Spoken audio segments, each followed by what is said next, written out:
তো দেখো আজকে আমরা কি খাচ্ছি। আর এটা গরম কিন্তু আমাদের এখানে পড়ে গেছে ভালো মতন।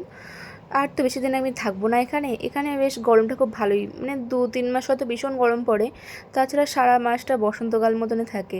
বেশ ওয়েদারটা খুব সুন্দর, একটা ওয়েদারটা এনজয় করে গেছি। আর যাই হোক, চলো, এই গরমে কিন্তু দইটা ভীষণই ভালো।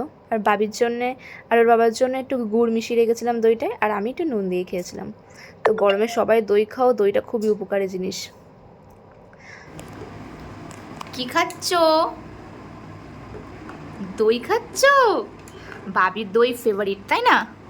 ভাত খাওয়ার পর প্রতিদিন দই খেতে ভালো লাগে, তাই না বাবাই? বাবির দইটা গুড় মেশানো। কিসমিস খাচ্ছ ভাত খেয়ে উঠে? এটা পচা কথা না? পচাই কথা। ধ্যাৎ। তো চলো আমরা দই খেয়ে নেই, তোমরাও দই খাও, তাই না বাবি?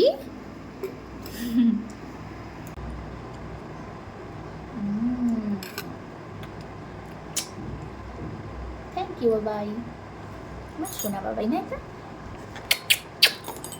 বাবাই আমার প্রচুর হেল্প করে দেয়, তাই না? সোনা ছিল।